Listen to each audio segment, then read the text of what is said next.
So today's lesson will be on the basic anatomy of the eye, the orbit, and the ocular nexa. The visual system consists of the eye, the orbit, and the nexa. First, the orbit consists of 7 bones. The nexa comprises the eyelids, the conjunctiva, the lacrimal system, and the extraocular muscles.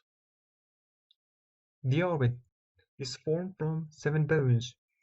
The first one, the frontal bone, the zygomatic bone, the maxilla, the ethmoid bone, the sphenoid bone, which consists of the greater wing and the lesser wing, and the lacrimal bone and the palatine bone is right here. The orbit is formed from 4 walls. So, the orbital roof is formed from 2 bones, the frontal bone and the lesser wing of the sphenoid bone. The medial wall consists of 4 bones, the maxilla, the lacrimal bone, the ethmoid bone, and the sphenoid bone.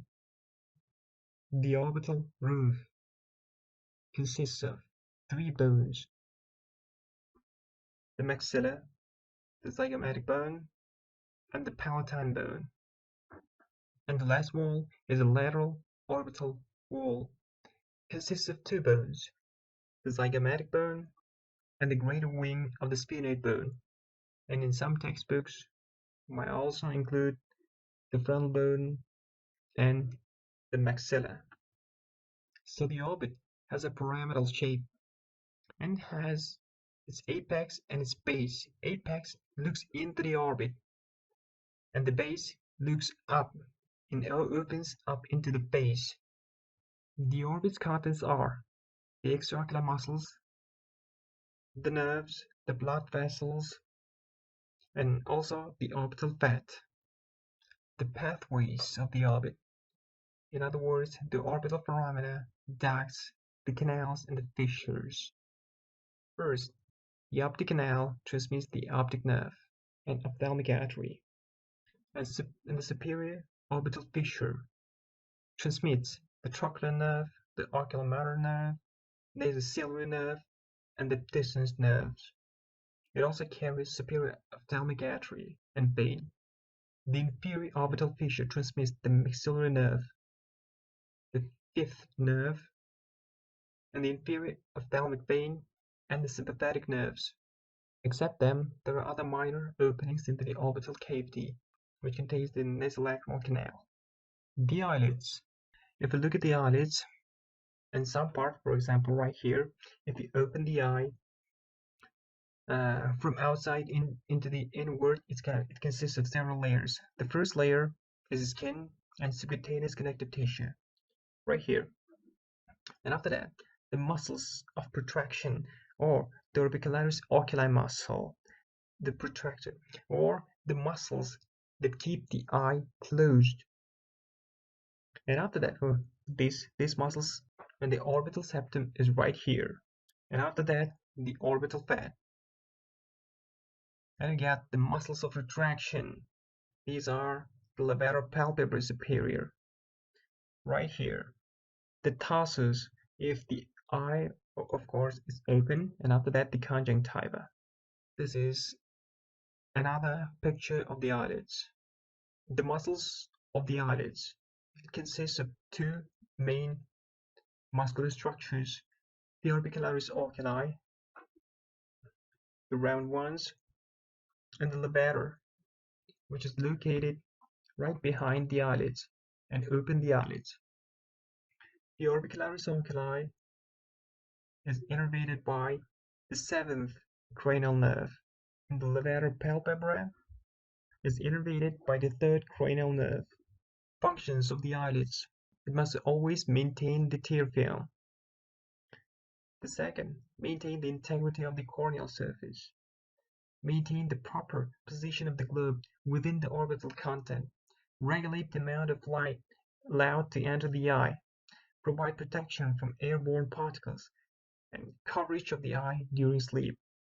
Blood supply. The eyelids are supplied by branches of internal and external carotid arteries. The ophthalmic artery branches off the internal carotid artery and supply different parts of the eyelid.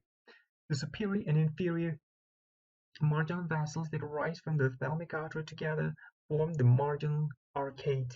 Conjunctiva consists of conjunctival sac and bulbar conjunctiva. Conjunctiva is the structure that covers the eyelids and the eye, and its total capacity is 30 microliters.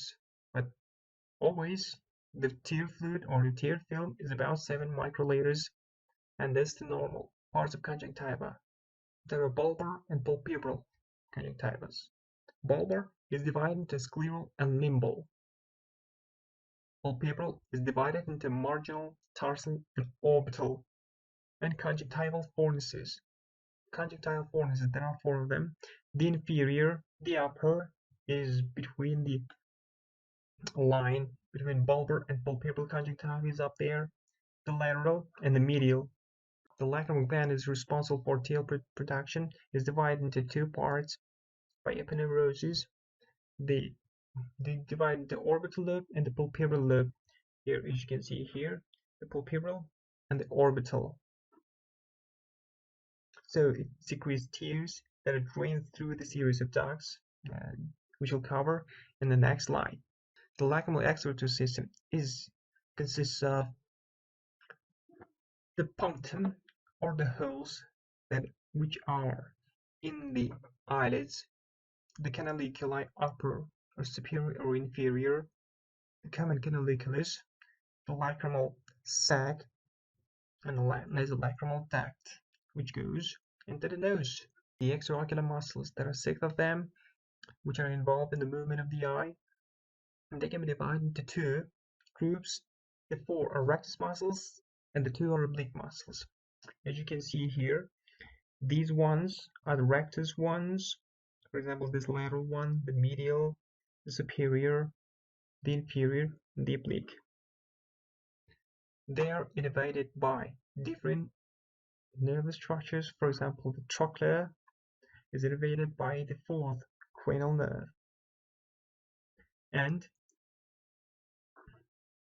these 3, for example, superior, medial, and inferior, and after that the inferior oblique, are innervated by the 3rd cranial nerve.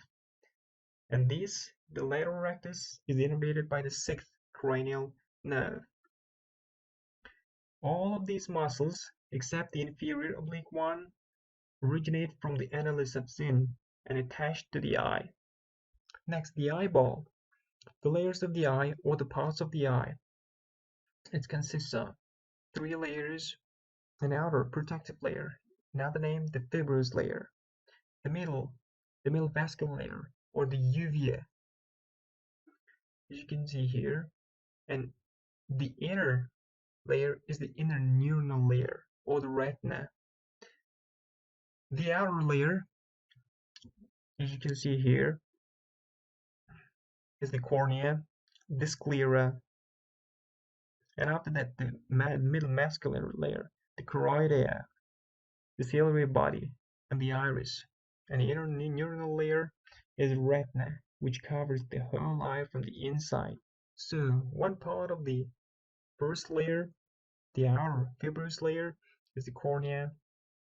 The cornea is a transparent structure, as you can see here, and it's about 500 micrometers thick in the center.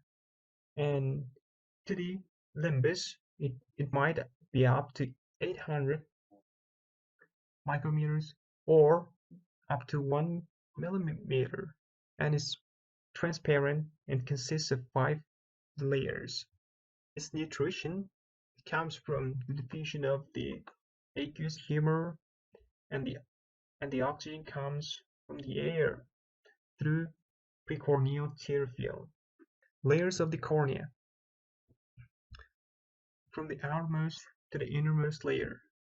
The first, outermost, is the epithelium, and after that comes the Bowman's layer, and after that the huge part is the stroma, and after that the Descemet's membrane. And the innermost layer is endothelium. And here in the new textbooks, you might read the dual layer we've got here, but not in this one, because the dual layer is not fully studied. The next part, the sclera. The sclera is an opaque, elastic, and resilient tissue of the eye. Its main function is like a skeleton for eye. It consists of three basic layers. Parts of sclera. So sclera consists of episclera, sclera proper, and lamina fusca.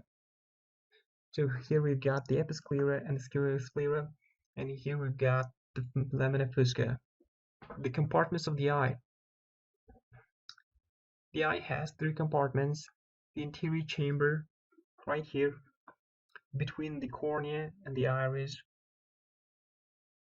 And after that, the posterior chamber, which is between the vitreous body and the iris. And after that, the vitreous cavity, which contains the vitreous body. The second layer, the uvea, or the vascular layer. It has three parts: the iris, the cellular body, and the choroid. Iris is the most interior part of the uvea. It is thin, pigmented structure that can contract and dilate like other structures. The central aperture known is the pupil, like a student's pupil. The normal size of the pupil might be from 3 up to 8 millimeters, depends. So it has 3, sometimes in several textbooks, up to 4 layers. The cellular body is a triangular structure in cross-section, and the apex of the structure is erected posteriorly and the base towards the cornea. It has 2 principal functions: aqueous humor production right here, in front of right here, and lens accommodation, because from here the zone of fibers are attached to the lens. And it also plays the major role on the interior chamber angle for the formation of it. And as you can see here, we've got here the trabecular meshwork and the aqueous humor and drainage. It plays a major role. So it consists of 2 main parts: pars plicata and pars plana. The pars plicata is this part right here, and the pars plana is located right here. The choroid, the choroidea, in another name, it has, depending on the textbook, from 3 up to 4, sometimes 5 layers. The first layer, choriocapillary layer, is the innermost layer, which is located nearby the retina. And after that, the middle layer of small vessels and the outer layer of large vessels. This choroidea is pretty important in some very important diseases, which you must know. The lens, nearly transparent biconvex structure suspended behind the iris of the eye. Its function to focus light on the retina. It has 3 main layers: the capsule, the cortex, and after that the nucleus. The vitreous body, or the vitreous humor, is a gel-like structure, or you can say substance, and plays a major role in filling the eye structure. It pushes the retina on the choroidea and keeps the shape. So the main functions to maintain transparency, and after that maintain the shape of the eyeball, and it acts like an optical clear media for light to reach the retina. The retina is the most important part of our eye. It's the light-sensitive tissue that lies inside of the eye, and it's fixated onto the choroidea by the vitreous body, which pushes onto it. And its main function is to sense light and color and to see the outer world. So there are some structures that we must all know: the optic disc, the veins and the arteries right here, the macula right here, about 5 millimeters, and we've got here the fovea, and in the center the foveola. The layers of retina, there are 10 main layers. The retinal pigment epithelium, the first one, and after the photoreceptor layer, and here we must have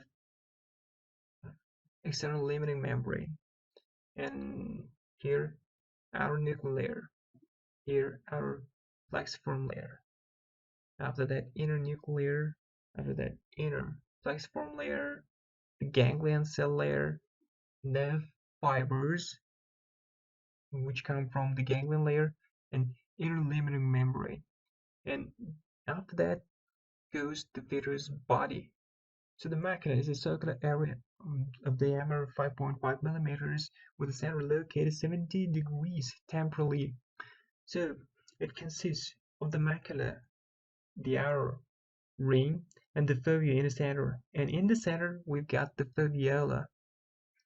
And it's usually supplied by the choroidea and the vitreous body from the interior. The optic nerve is located nasally on the retina right here, and the macula is located temporally right here. And the optic nerve forms the optic disc on the retina, like in the structure. And right right through the lamina cribrosa passes onto the retina, or in other words, the ganglion, the axons from the ganglion layer come, collected into the optic disc, and go into the form the optic nerve and go into the brain. So in the optic nerve, there are several layers of optic nerves or axons, and they form some kind of compartments, which are not mixed, and they form some kind of structure shape that go into the visual centers. That's it for the lecture. Thank you.